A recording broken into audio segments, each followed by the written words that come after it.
তাণ্ডব নিয়ে তো অলরেডি তাণ্ডবের ফোরকাস্ট দেখেছি। অনেক, অনেক ভালো লেগেছে। ইভেন আমি সাকিব ভাইয়ের মানে সাকিব খানের ওই যে ফোরকাস্ট এর ভিডিওতে আমি কমেন্টও করেছি।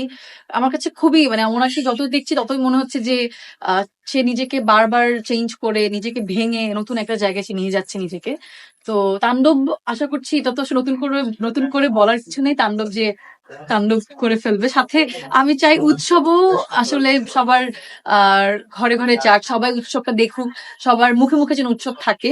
তো ঈদে আসলে শুধু তাণ্ডব উৎসব ছাড়াও নীলচক্র আসছে, ইনসাফ আসছে। আরো বেশ কয়েকটা সিনেমা আসছে, টগর আসছে। তো এগুলো সবাই দেখবে। বাংলা সিনেমা যেহেতু আ বলা যায় সবাই আমাদের যদি সাপোর্ট করা উচিত। আমরা যদি বাংলা সিনেমাকে সাপোর্ট না করি তাহলে হচ্ছে যে আসলে আ পিছিয়ে যাবে। সো আমি বলব যে সবাই প্রত্যেকটা সিনেমাই দেখবে।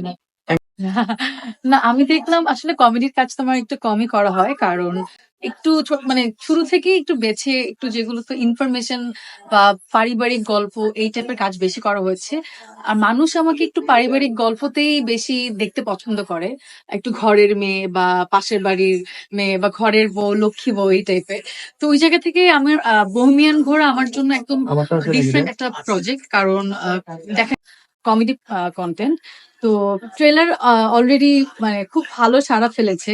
তার মধ্যে বিশেষ করে আমার রুনা আপার একটা সিন খুব মানুষ খুব মজা পেয়েছে। তো এটা আপাতত চলছে ভালোই। আশা করছি কনটেন্ট যখন বহেমিয়ান ঘোড়া যখন ৫ তারিখে রিলিজ হবে মনে হয় এটা ভালো রেসপন্স পাবো।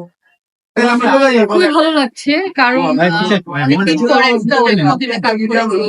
আর ডিরেকশন দিয়েছে অমিত বিরত, মোশাররফ করিম, আরো তানজিক আপু, সাথে আরো অনেকে ছিল। তো অনেক অনেক কাজ মিল একটা কাজ। আর